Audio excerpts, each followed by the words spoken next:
South ఇండియాలోని అతి తక్కువ ధరలకి రత్నాలనందించే ఏకైక సంస్థ 6JVR.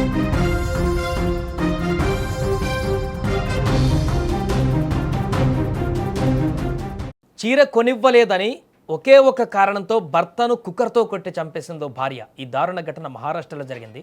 ఒక చిన్న చీర, ఆ చీర కొనివ్వలేదన్నటువంటి ఒకే ఒక చిన్న గొడవ చివరికి ప్రాణాన్ని బలి తీసుకుంది. క్షణికావేశం ఒక కుటుంబాన్ని కూల్చేస్తే 7 ఏళ్ల పసివాడి ముందే కట్టుకున్న భర్తను 100 ఏళ్ల జీవితానికి దూరం చేసింది. అసలు బద్లాపూర్లో ఆ రోజు రాత్రి ఏం జరిగింది? ఒక ప్రెషర్ కుక్కర్ హత్య ఆయుధంగా ఎలా మారింది? పోలీసులనే బురిడి కొట్టించాలనుకున్న ఆ భార్య ప్లాన్ ఎలా తిరగబడింది? పూర్తి వివరాలు ఒకసారి ఇప్పుడు చూసేటువంటి ప్రయత్నం చేద్దాం. మహారాష్ట్రలోని థానే జిల్లా బద్లాపూర్ ఈస్ట్ పరిధిలోని షిర్గావ్ ప్రాంతం అది. అక్కడ హరేరామ్ సింగ్ అనేటువంటి వ్యక్తి తన భార్య సునీతాదేవి అలాగే 7 ఏళ్ల కొడుకుతో కలిసి నివసిస్తున్నారు. హరేరామ్ సింగ్ అంగవైకల్యం ఉన్నటువంటి వ్యక్తి, నడవలేని పరిస్థితుల్లో మంచానికే పరిమితమై జీవనం సాగిస్తున్నాడు. సంసారం అన్నాక గొడవలు సహజమే. వీరి ఇంట్లో కూడా తరచూ అలాంటి చిన్న చిన్న విషయాలకే ఘర్షణలు జరుగుతుండేవి. కానీ మంగళవారం సాయంత్రం జరిగిన ఆ గొడవ మాత్రం ఎవరూ ఊహించని దారుణానికి దారితీసింది. సంఘటన జరిగిన రోజు సాయంత్రం సునీతాదేవి తన భర్త హరేరామ్ సింగ్ను ఒక కొత్త చీర కొనివ్వమని అడిగింది. ఆర్థిక ఇబ్బందుల వల్లనో లేకుంటే ఇతర కారణాల వల్లనో హరేరామ్ సింగ్ ఇప్పుడు కొనివ్వలేనంటూ నిరాకరించాడు. అంతే. ఆ చిన్న మాట పట్టింపులతో ఇద్దరి మధ్య మాట పెరిగింది.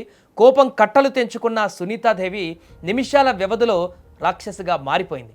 వంటగదిలోకి వెళ్ళి బరువైనటువంటి ప్రెషర్ కుక్కర్ తీసుకువచ్చి మంచంపై ఉన్నటువంటి భర్త తలపైన బలంగా బాది కొట్టింది. హరేరామ్ సింగ్ అంగవైకల్యం ఉన్న వ్యక్తి కావడంతో ఆమె దాడి నుంచి తప్పుకోలేకపోయాడు, అలాగే తిరగబడలేకపోయాడు. కుక్కర్ దెబ్బకి కింద పడిపోయినటువంటి భర్తను ఆ తర్వాత గొంతు నిలిమి అత్యంత దారుణంగా హత్య చేసింది సునీతాదేవి. హత్య జరిగిన తర్వాత సునీతాదేవి చాలా తెలివిగా పోలీసులను, స్థానికులను తప్పుదోవ పట్టించడానికి ఒక కొత్త నాటకం కూడా మొదలుపెట్టింది.